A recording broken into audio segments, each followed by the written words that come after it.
प्रणम्य शिरसा देवं गौरीपुत्रं विनायकम् भक्तावासं स्मरे नित्यम् आयुः कामार्थसिद्धये प्रथमं वक्रतुण्डं च एकदन्तं द्वितीयकम् तृतीयं कृष्णपिङ्गाक्षं गजवक्त्रं चतुर्थकम् लम्बोदरं पञ्चमं च षष्ठं विकटमेव च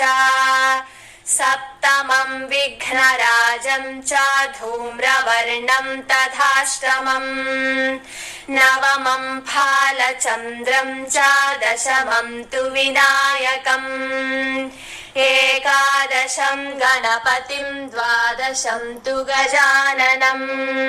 द्वादशैतानि नामानि त्रिसन्ध्यं यः पठेन्नरः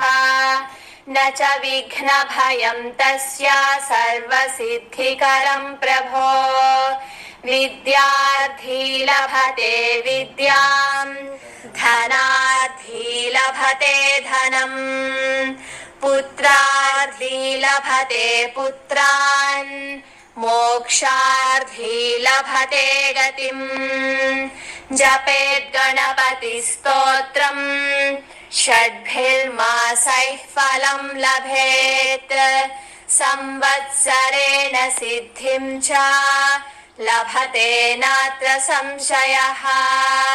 अष्टभ्यो ब्राह्मणेभ्यश्च लिखित्वा यः समर्पयेत् तस्य विद्या भवेत् सर्वा गणेशस्य प्रसादतः।